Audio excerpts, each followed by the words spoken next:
Hey foodies, welcome to CookingShooking. I am Yaman and we are at the YouTube space Mumbai today to shoot a really healthy recipe, and we have Ranveer from BeerBiceps. Actually, Ranveer, come in. What's good, everybody? This is Ranveer from BeerBiceps with Yaman. So today we're going to be making a healthy butter paneer masala. Yeah. Now the thing is, with butter paneer masalas, when you cook them in restaurants, there's a lot of cream, lot of butter, and just a lot of unhealthiness. And on my channel, we try making these unhealthy recipes, healthy recipes. That's exactly what we're doing today. So we're just bringing a few tricks and still keeping that Punjabi taste intact. So let's go.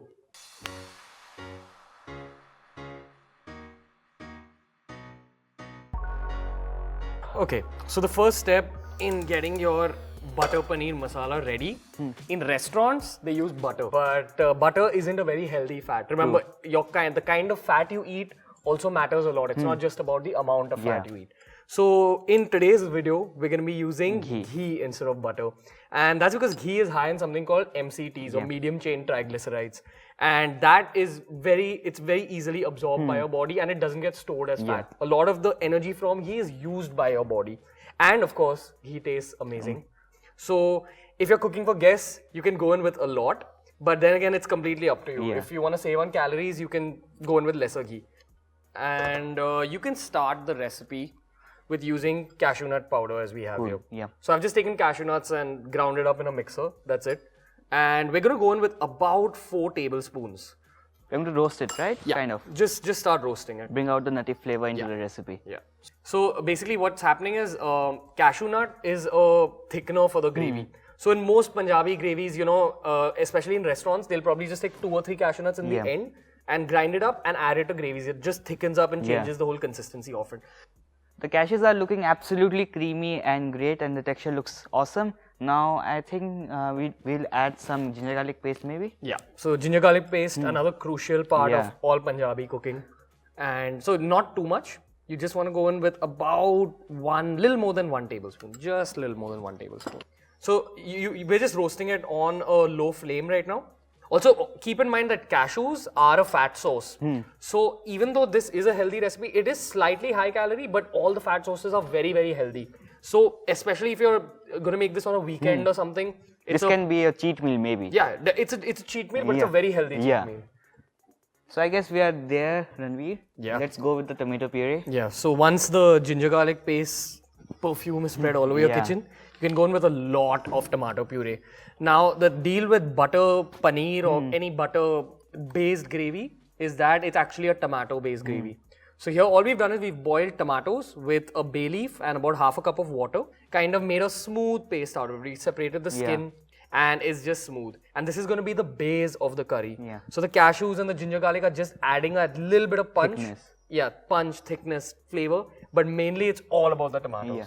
So the ratio is kind of 1:1. We are using about 500 grams of paneer and about 500 grams of tomatoes. Yeah. Pretty much. Yeah. How about we season it with some salt right now? Yeah, sounds good. Now, generally what happens in restaurants is that to balance out the gravy, they'll use sugar or honey or sugar syrup or something. Or maybe even condensed milk. They use a lot of it. Yeah. Like that adds creaminess and like sweetness to it. But again, this is a healthy recipe. So in today's video, we're going to be using stevia. Keep in mind, stevia is a little bit bitter sometimes. So again, it's according to your own taste. So right now, all we want to do is just cook this out. So till now, we were cooking on a low flame. I'm going to increase the flame just a little bit. Ranveer, this looks great. I think it will take a few minutes to cook. How about we get some health advice or some exercise tips from you? Sure, we need to work off the ghee anyway. Actually, yes. So let's head over to the gym. Sure, let's head out. So Ranveer, what are you going to help us with today? So on BeerBiceps, I keep talking about weight training and all these complicated exercises. But for the average human being, someone who's not used to exercising, the most important thing is exercising your core. So today we're going to be going for 3 easy core exercises. So let's begin. Let's start. Okay guys, so the first exercise we're going for is the basic crunch, which everyone should know. Not the sit-up, the crunch. So to do the crunch, you basically just want to lie down. Your buttocks need to be close to your heels, like this. Ideally, maybe someone can stand on your feet, but that's not really required. Now, in a sit-up, we go completely all the way up. But in a crunch, we're just crunching. So you just go about this high and come back. you should be able to feel the pressure in your abs. So the first exercise in this core workout is going to be just about 3 sets of the basic crunch. So let's go. 5, 6, 7, 8, 9, 10, 11, 12. Hold it. Okay. 5 more reps. 1, 2, 3, 4, 5. So you want to do about 2 more sets after, say, about a 30-second break, and we're good to go. Then we can move on to our second exercise, which is the basic leg raise. Now for the leg raise, it's basically, the only difference is that it's working your lower abs. Your crunches kind of work your upper core, your leg raises work your lower core. So for the leg raises, you take your hands, you put it under your buttocks again, maybe slightly above your buttocks, like right here. Use it as a cushion. Put your legs straight out, okay? Come up straight, and when you go back down, you only go up till here. You don't let your feet touch the floor. So again, about 12 reps like this.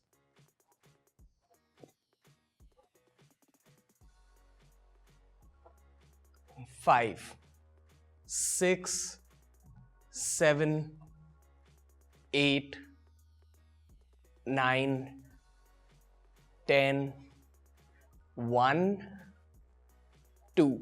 Hold it here and then give me 5 more reps. 1, 2, 3, 4, and your final rep, 5.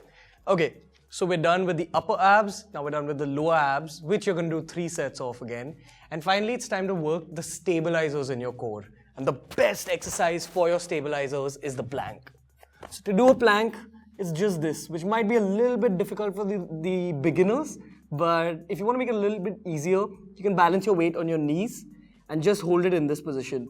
But if you're capable of doing it like this, go ahead. Just hold this for as long as you can. So you try holding this till failure. So that'll be about like a minute and a half for most people. And 3 sets of this, and we're good to go. The exercises were really great, and I hope it helps out everyone. Yeah. And I guess our gravy must have been done. So let's go check it out. Yeah, we worked off the ghee. Yeah. And now it's time to check out the gravy. Thank you so much, Ranveer. The exercise tips were really great, and this looks really well done. Yeah, this looks about perfect. When the fat starts separating from the Yeah. tomato, you know it's done. So what's the next step? So the next step is to add a little bit of ketchup. So you're going to mix it really well, right? Yeah. Now after this, we're going to season it well with the spices, I guess. Yeah, definitely. So again, this is according to your own taste. If you want it very, very spicy, you can go in with a lot of red chili powder. So it's just mainly for the color, not so much for the spice. So just about a teaspoon does the trick for me, but it's completely according to your own taste.